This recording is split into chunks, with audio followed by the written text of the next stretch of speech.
Thank you. அது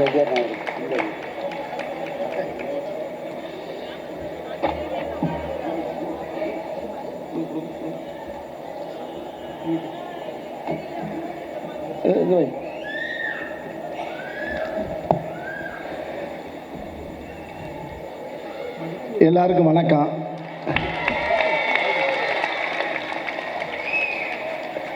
இது இங்கே சேகரன்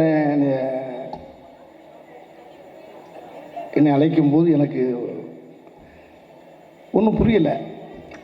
நான் அவர் பேசுகிறப்ப ஏன்னா எத்தனை தடவை என்ன கூப்பிட்டுக்கிட்டு இருக்கேன், வரவே மாட்டேங்கிறேன், கூப்பிடாத ஆளுக்கெல்லாம் போய்கிட்டு இருக்கேன், கூப்பிட்ற ஆளுக்கு வர மாட்டேங்கிறேன்னு ஒரு ஒம்பளுத்தாரு. கூப்பிட்ட ஆளுக்கெல்லாம் போயிருக்கேன், ஆனால் போனேன்னா இவர் கூப்பிடாத ஆளுக்கெல்லாம் போகிறேன், கூப்பிட்ட ஆளுக்கு வர மாட்டேங்கிறேன்னு சொல்லிட்டு வந்தார். இன்னைக்கு பார்க்குறேன், இது ஒரு திருவிழா மாதிரியே இருக்கு பாருங்க. என்ன அழகா ஒரு 2 நிமிஷத்தில் 200 பேர் அப்படியே மனப்பாடம் பண்ணி சொல்கிறாருன்னா அந்த கட்சிக்குள்ளே அந்த எந்த அளவுக்கு உள்ள ஈடுபாடோடு இருக்காரு, எப்படி உழைக்கிறாருங்கிறத நான் அறநிலையத்துறை அமைச்சர் எவ்வளோ பாடுபடுறாருங்கிறத நான் எனக்குள்ள பார்த்துருக்கேன். ஏற்கனவே பார்ப்பேன் நான். ஐயாவுடைய கலைஞர் ஐயா பெற்றெடுத்த அந்த தவப்புதல்வன் அருமை அண்ணன் தளபதி தமிழக மாண்புமிகு முதலமைச்சர் அண்ணன் மு.க. ஸ்டாலினுடைய பிறந்தநாளை இப்போ மட்டும் இல்லை எப்பயுமே சிறப்பாக கொண்டாடக்கூடிய ஒரு அதுக்கு முன்னால் என்னுடைய சகோதரி பர்வீன் சுல்தான் அவளுக்கு முதல்ல நான் மன்னிப்பு கேட்டுக்கிறேன். நான் ஏன்னா அந்த அம்மா பெரிய படிப்பாற்றல் உள்ளவங்க, நம்ம 5ஆம் கிளாஸ் தான், அந்த ஏரியாவை தாண்டலை.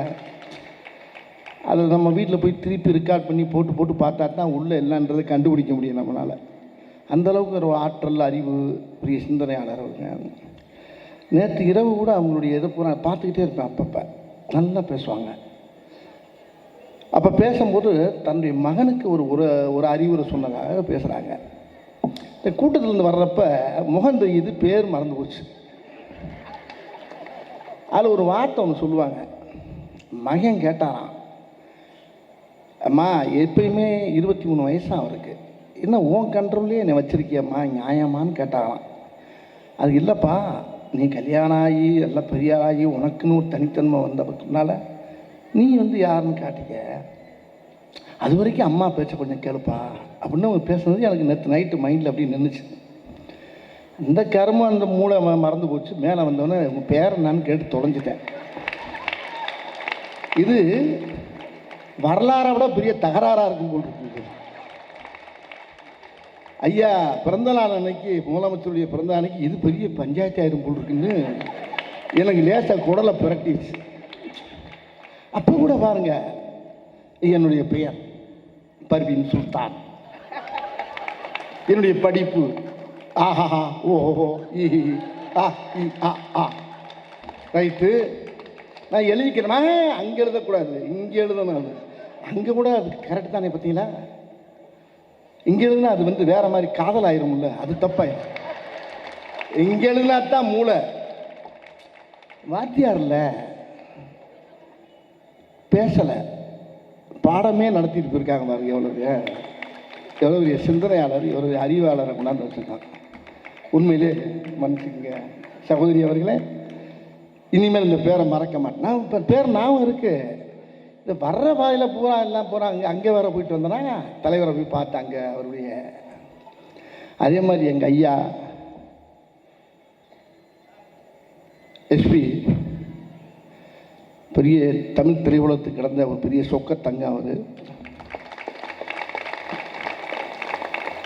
இளையராஜாவின் மோதங்கிற படத்துக்கு இவர் தான் எனக்கு டைரக்ட் பண்ணுற மாதிரி இருந்து அந்த படத்தை அவர் எதனால் அந்த படம் நழுவுச்சுங்கிறது இன்றைக்கி அவர் சொல்லி தான் எனக்கே தெரியுது. அவங்க டைரக்ஷன் நடிக்க வேண்டியது மிகப்பெரிய எளிமையாக சாதாரணமாக ஒரு படத்தை ஒரு ரஜினிகாந்தாக இருக்கட்டும், ஒரு கமலஹாசனாக இருக்கட்டும், யாராக இருக்கட்டும், 30 நாள் 35 நாளில் படத்தை முடிச்சுடுவார் அவர். அவ்வளோ ஆற்றல், அவ்வளோ அறிவு சாதாரணமாக. அப்படிப்பட்ட மிகப்பெரிய மகானவர் தமிழ் சினிமாவுக்கு கிடைச்ச ஒரு ஏபி நாகராஜன், ஒரு டிஆர் பந்துலு, இந்த வரிசையில் வரக்கூடிய ஒரு டைரக்டர் அவர். இன்னைக்கு அவர் பேசின பேச்சை பார்த்தீங்கன்னா, இந்த கலைஞர் ஐயாவை பற்றியும், அந்த ஐயா தமிழக முதல்வர் மாண்புமிகு ஐயா ஸ்டாலின் அவருடைய கஷ்டத்தையும் சொல்கிறப்போ, அடடா இதெல்லாம் வந்து இவங்கள மாதிரி ஆளுங்க முன்னால் கேட்கும்போது தான் நம்மளுக்கு மனசில் ரொம்ப பதியுது. மற்ற சாதாரண இன்றைக்கி இருக்க பிள்ளைய சொல்கிறதுல எடுபடாது. அவர் சொல்கிற போது அந்த அந்த வரியில் சொன்னார் பாருங்க, ஒரு தொண்டன் தமிழ்நாட்டுக்கு முதலமைச்சராக இருக்கார். ஒரு தொண்டன் கல்யாணம் பண்ணி 10 நாளில் சிறைக்கு ஸ்கூலுக்கு அனுப்புகிற மாதிரி அறிவிச்சிருக்காரு பாருங்க கலைஞர் ஐயா. அதை சொன்னார் பார்த்தீங்களா, ஸ்டாலின் வச்சன் பேரனால அந்த ஸ்கூலில் சேர்க்க மாட்டேன், பேரை மாற்றன்னு இருக்கான். நான் ஸ்கூலை தாண்டா மாற்றுவேன், பேரை மாற்ற மாட்டேன்னு இருக்கார் அவர். அவர் சொன்ன கதையை கேட்கும்போது அதையும் ஒரு படமாக அவர் டைரக்ட் பண்ணலாம். அவர் எவ்வளோ அழகாக பண்ணியிருக்காரு. ஆனால் அதுக்கப்புறம் ஜெயிலுக்கு அனுப்புறத ஸ்கூலுக்கு அனுப்புகிற மாதிரி அனுப்பியிருக்காரு பாருங்க. அதுதான் ஐயா கலைஞர் அவர்கள். இப்போ நான் இப்போ இங்கே வர்றதுக்கு முன்னால் அண்ணே, நான் என்னுடைய அன்பு அண்ணன், இது பார்ட்டி சாதாரண இல்லை, சேகர்பாபு அண்ணன், வெட்டு 1 துண்டு 2 தான் பேச்சு. யாருக்கு அஞ்சாத சிங்கம். மன வலிமை, தைரியம். எத்தனையோ எத்தனையோ சிறப்பான அமைச்சரில் இது ஒரு சிறப்பு. முதல்ல தமிழக முதலமைச்சர் ஐயா ஸ்டாலின் அவர்களுக்கு முதல்ல நன்றி சொல்லணும். இப்படிப்பட்ட ஒரு அறநிலைத்துறைக்கு இப்படி ஒரு அமைச்சரை தேர்ந்தெடுத்தார் பாருங்க.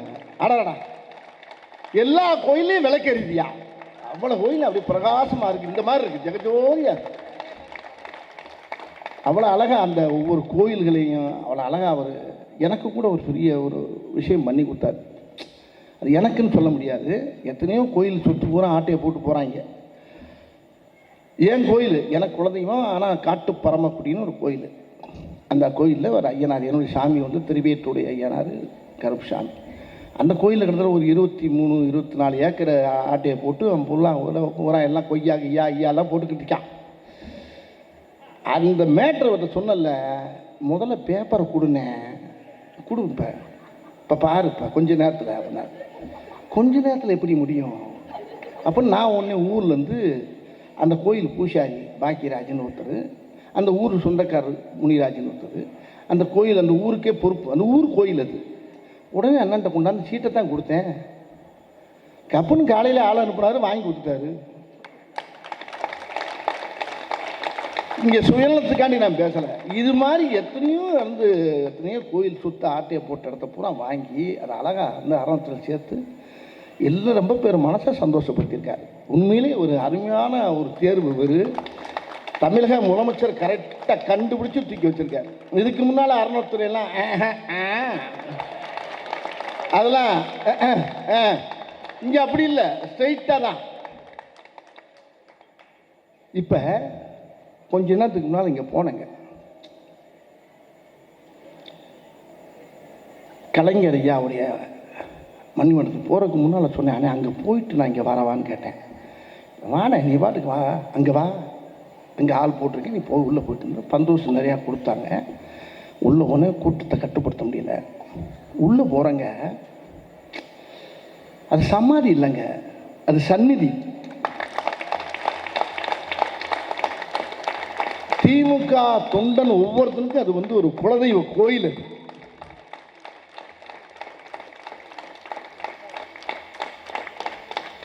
அது மணிமண்டபம் இல்லை, மணிமகுடம் கலந்த மணிமண்டபம் அது. அப்படிப்பட்ட ஒரு ஏன்னா நான் இந்த இடத்துல அவரை பற்றி, நான் கலைஞர் ஐயாவை பற்றி ஒரு சில வார்த்தையை நான் சொல்லி ஆகணும். எம்ஜிஆருடைய தீவிர ரசிகன் நான், ஆனால் இவருடைய தீவிர பக்தன், இவருடைய தீவிர விசுவாசி நான். இவர் கூட அவர் இருக்க காலங்களில் அவரை வெளியிலேருந்து தான் பார்த்துருக்கேன் எம்ஜிஆரை. அவர் 2 பேரும் நண்பர்கள் தான். ஆனால் இவர் கதை வசனத்தில் நடிச்சிருக்கேன், இவர் கூட உட்காந்து பேசியிருக்கேன், பழகியிருக்கேன். நிறைய விஷயங்கள் எனக்கு தைரியம் சொல்வார். திரையுலகத்தை அவர் எந்த அளவுக்கு நேசித்தாருங்கிறது எல்லா மக்களுக்கும் தெரியும். நான் அந்த கவிநடையில் பேச தெரியாது, என்னுடைய என்னுடைய என்னுடைய லாங்குவேஜில் பேசுகிறேன். நான் அவர்கிட்ட போய் நான் சொன்னேன், திரையுலகத்தை அவர் எப்படி நேசித்தார், திரைப்பட கலைஞர்களை எப்படி நேசித்தாருங்கிறது எல்லா மக்களுக்கும் தெரியாது. ஒரு தடவை 23ஆம் புலிகேசிங்கிற படத்தை ரிலீஸ் பண்ண முடியலை. அப்போ கலைஞர் ஐயாட்ட போயிட்டு ஃபோன் பண்ணி கேட்குறேன், ஐயா சண்முகநாதன்ட்ட ஃபோன் பண்ணி ஐயா அப்பாட்ட பேசுகிறேன் அப்படின்னு ஐயாட்ட அப்படின்னா பேசுகிறா என்ன ஒன்று கொடுத்துட்டார். உடனே ஃபோன் போட்டால் உடனே எடுப்பார். எடுத்து அவர்கிட்ட சொன்னேன், ஐயா உங்களை வந்து பார்க்கணும் தலைவரை அப்படின்னேன். என்னடா வடிவேலு என்ன பிரச்சனை, எதுவும் பிரச்சனையா? ஒன்றும் இல்லை, இந்த புலிகேசி படம் ரிலீஸ் பண்ண விட மாட்டேங்கிறாங்க, ராஜா குதிரையில் போகக்கூடாதுங்கிறாங்க, அது ஏதோ புழுக்கு ராசியில் ஏதோ பஞ்சாயத்தான், ராஜா குதிரையில் போகாமல் குவாலிஸ்ல ஆடா போவார்,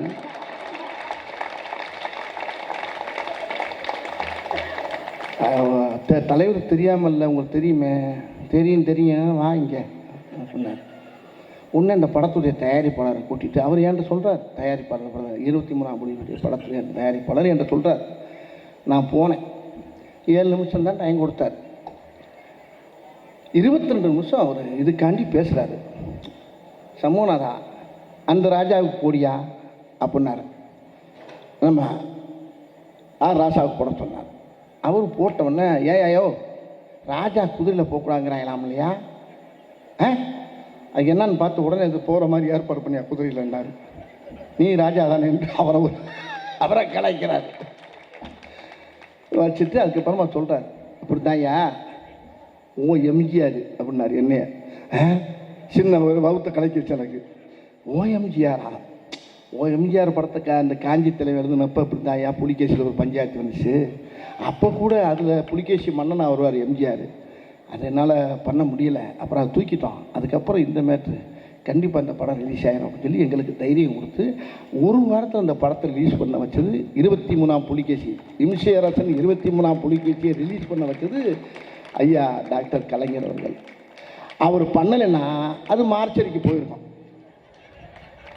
அது நேராக பிறகு தான் போயிருக்காங்க. அவர்னால தான் அந்த படம் வெளியே வந்துச்சு, வெற்றி பெற்றுச்சு. அது மட்டும் இல்லை, கலைஞர் சேனலை ஆரம்பிக்கும் போது முத அந்த படத்தை அந்த சேனலுக்கு அவர் முதல்ல வாங்கி அந்த ராமநாதன் சார் மூலியமாக அந்த படத்தை நீ சொன்னார். இப்படி அவர்கிட்ட எவ்வளோ விஷயம் இருக்குது. அவர் எப்படி அதான் இப்போ புல்ல போய் பார்த்தேன். திராவிடம்னா என்னான்னு கேட்குறவங்களுக்கு பூரா ஒரே ஒரு தடவை உள்ளே போய் சுற்றி பார்க்கணும். கலைஞருடைய மணிமண்டபம் இருக்க அந்த சன்னதியை சுற்றி பார்த்தா தெரியும். உள்ளே போனால் என்ன ரயிலெல்லாம் போகுது வண்டி, உள்ள காட்சியாக பார்த்தா இந்த 6ஆம் தேதியிலேருந்து மக்கள்லாம் ஃப்ரீயாக பார்க்கலாமா அதையும் சொன்னாங்க. நான் போய் பார்த்துட்டு கொஞ்ச நேரம் மூச்சு நின்று போச்சு எனக்கு. அவர் வரலாறை பூரா அதுக்குள்ளே அழகாக அமைச்சிருக்காங்க பாருங்கள். தமிழக முதலமைச்சர் அடடா கண்கொள்ளா காட்சி. அதை பார்க்குறதுக்கு 2 கண்ணுக்கு பத்தாதுங்க, ஒரு மனிதனுக்கு 1000 கண்ணு தேவைப்படும், அவ்வளோ அழகாக இருக்குங்க. இது வரலாற்றில் இப்படி ஐயாவுக்கு மணிமண்டபத்தை கலைஞராவுக்கு மணிமண்டபத்தை கட்டுறதுக்கு யாருனாலுமே முடியாதுங்க. யாருக்கு இந்த வரலாறு கிடையாது. இது எங்கள் ஆத்தா சத்தியமாக உண்மைங்க. அவ்வளோ அருமையாக பிரமாதமாக அதை பண்ணி அவர் பட்ட கஷ்டம், அவர் அண்ணாவை நேசித்தது, அந்த சுவாசம், திருவள்ளுவரை நேசித்த சுவாசம், அந்த காற்று, அவர் பட்ட உழைப்புடைய அந்த வலிமை, அந்த எளிமை, அந்த திறமை அவ்வளவு இருக்குங்க. ஒரு ஆளை அரவணைக்கிறது, அவர் ஒவ்வொரு ஃபோட்டோ அந்த புகைப்படத்தை பார்த்து உள்ள நான் அதுக்குள்ளே இங்கேருந்து ஃபோன் வந்துச்சு, பார்த்தாச்சா இந்த தான் வந்துடுறேன் அந்த உள்ள பூரா சுற்றி பார்த்து வந்தாங்க. இன்றைக்கி இந்த மேடையில் ஐயாவுடைய தமிழக முதல்வருடைய இந்த நலத்திட்ட உதவிக்கு என்னை அழைச்ச எங்களுடைய அன்பு அண்ணன் ஒரு தைரியமான பிள்ளைங்க. ஒரு எதுக்குமே கேள்வி கேட்டால் நறுக்குன்னு தான் பதில் சொல்லுவார். டக்கு டக்கு டக்கு டக்கு டக்கு இதுதான் சும்மா குழப்பல. ஆனால் எப்போ பார்க்கலாம் அப்படிலாம் இருக்காது. சாயங்காலம் 6 மணிக்கு உடனே பட்டு பட்டு பட்டு பட்டும் பேசக்கூடிய சேகர்பாபு இந்த அறநிலைத்துறைக்கு இவர் கிடைச்ச ஒரு பெரிய பொக்கிஷம். இவர் மூலியமாக இன்றைக்கி முதலமைச்சருடைய நலத்திட்ட உதவிக்கு என்னை அழைச்சதுக்கு, உங்களையெல்லாம் சந்தித்ததுக்கு, உங்களையெல்லாம் பார்த்ததுக்கு ரொம்ப மகிழ்ச்சியாக இருக்குது. அது ஐயா எஸ்பி முத்துராமன் ஐயா மேடையிலேயும் பார்த்தது ஒரு மிகப்பெரிய சிறப்புலி ஆக்கிய என்னுடைய சகோதரி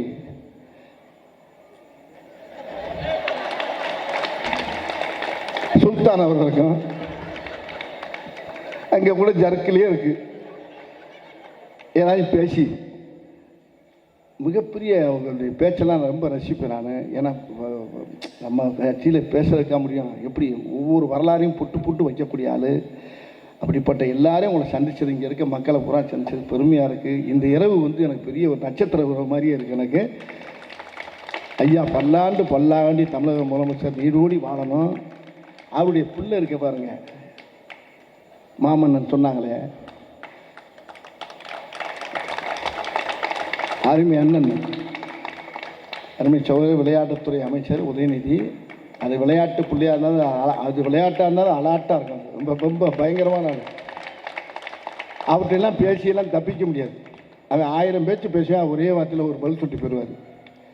அவ்வளோ ஒரு தைரியசாலி அவர். அவர் இன்றைக்கி வந்து இளைஞர்களுக்கெல்லாம் பெரிய ஒரு இதாக கிடச்சிருக்காரு. அதே மாதிரி தமிழக முதலமைச்சர் அவர் வந்து சும்மாலாம் அந்த பதவியில் வந்து உட்காரல.